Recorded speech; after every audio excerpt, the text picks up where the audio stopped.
The Victoria Falls, one of Africa's greatest landmarks. The falls are on the Zambezi River, which marks the border between Zambia and Zimbabwe. The boundary cuts across the middle of the historic bridge linking two African countries colonized by the British. Since colonial times, borders have sometimes created barriers and caused divisions. But now, many Africans see borders in a positive light, as bridges linking the people of the continent.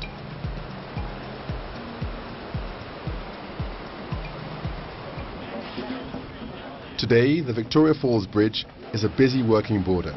It's also a popular destination for daredevils.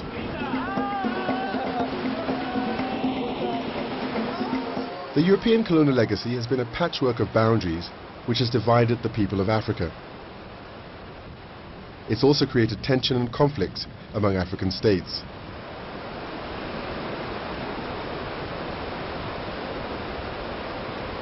At the AU's headquarters in Addis Ababa, a unit has been created to assist African countries to prevent border disputes. The aim of the African Union Border Programme, or AUBP, is to create a united and integrated Africa with peaceful, open and prosperous borders. The AUBP estimates that less than 25% of African boundaries are clearly defined and marked. It believes that demarcation is a condition for successful integration. An undefined border is susceptible to being a source of contention and even conflict. Without defined borders, it is technically difficult to put in place, for example, joint control posts. If boundaries are not demarcated, they could create more conflicts, especially over natural resources.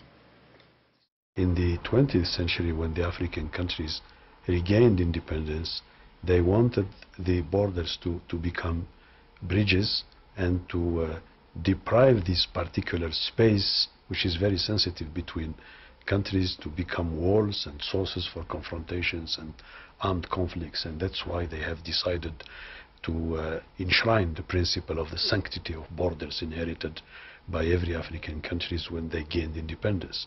But we are now in the 21st century, and therefore we want borders to become an integral part of our endeavor aimed at building Africa's continental integration. The AUBP is supporting several countries to clearly define their boundaries. It has several partners, in particular the German development organization GIZ, which is commissioned by the German government. One of the boundaries involved is between Mali and Burkina Faso. The colonial legacy of boundary marking and disputes over the sharing of resources led to two armed conflicts between the two countries in 1974 and 1985. Maintaining peace for the local population is vital, as is promoting social cohesion and economic growth. Oui. Ah, bonjour, Monsieur Tapili. Salut. Ça va bien? Chez vous? Ladji Sogoba of the Mali Nationals Borders Directorate has a visit from GIZ's technical councillor Tapili Mamadou. Venir par là. Ok. Sinon, s'il faut venir par Mandiakoui, c'est un peu loin, mais le chemin est encore plus praticable. They're discussing a mission to some border areas where GIZ is working closely with local authorities. La coopération c'est entre ces deux localités, Tomia et Kossi. Tapili's first port of call is Herimankono in the Sikasso region, around 400 kilometers from the capital Bamako. He's due to meet local officials, and together they'll visit the site where the demarcation was recently completed. Ils vont nous accompagner à Herimankono. C'est là que la dernière borne de la frontière entre le Mali et le Burkina a été implantée. Et là, ça a occasionné vraiment une cérémonie qui a vu la participation de pratiquement tous les gouverneurs des deux pays.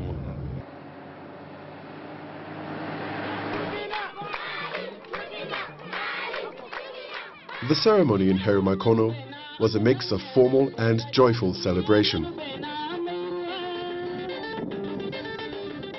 Several dignitaries helped fill a cast of the last border pillar.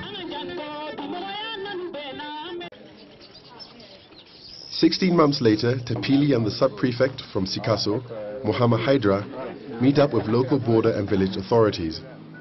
They want to know how the population is faring since the demarcation exercise, after which many local properties ended up on the other side of the border.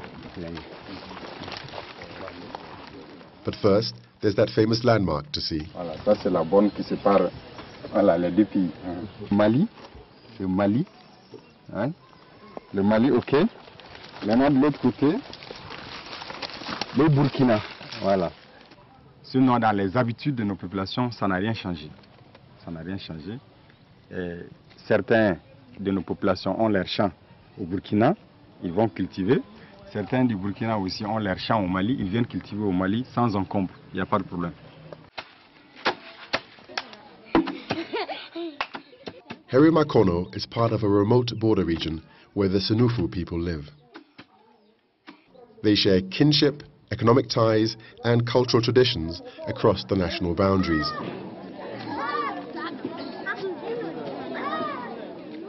They easily cross between the two countries to attend weddings and other religious and social events.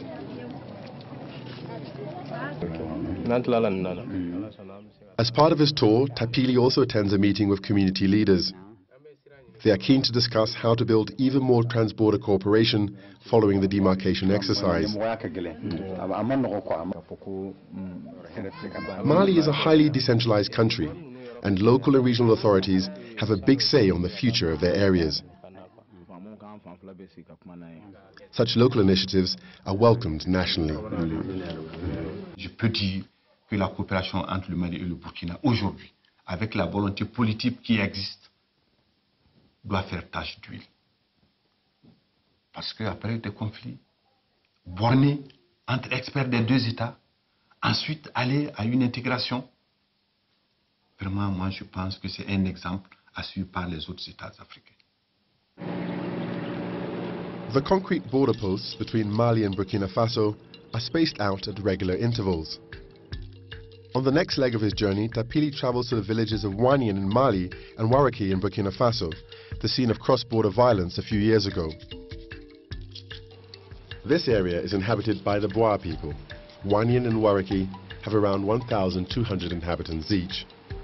Subsistence farmers here depend on cereals and livestock. In 2006, a conflict arose over access to land and the sharing of scarce resources. 9 people died in fighting with guns and sticks. Resolving the conflict was difficult. Ça a été très dur. C'est à la suite de beaucoup de réunions, beaucoup de sacrifices sur le plan coutumier, aussi bien que sur le plan donc de la jeunesse. La jeunesse a joué un très grand rôle. Several initiatives have since been introduced to promote peaceful coexistence. One of these is a joint health center which is now being built. It's located exactly 4 kilometers from each village. The construction work has provided an income for workers from surrounding communities. The health center will have a range of services, including a dispensary, maternity ward and surgery facilities. It will serve the whole region on both sides of the border. Tapili sees the progress for himself. The AUBP wants to use this example to promote peaceful coexistence in other parts of Africa. In Waraki, there are regular meetings about another post-conflict project, a cereal bank. There's a similar store in Wanyan. The meeting is addressed by Tapili's Burkinabe counterpart, Germain Milongo. Village cooperatives have been established on both sides of the border to buy, store and sell grain to promote food security.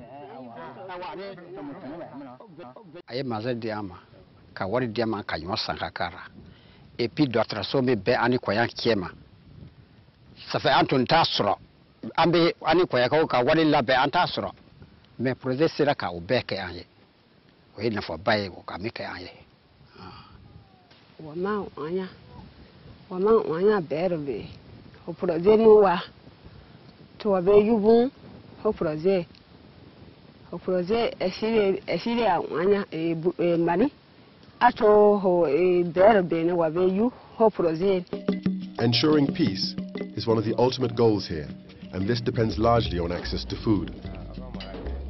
The cereal bank ensures that grain is available all year at a stable and affordable price. It provides a shining example for the rest of Africa. Je crois que en la matière Le Mali et le Burkina, ils sont un peu des pays pionniers pour ce qui concerne l'intégration à la base, l'intégration des peuples.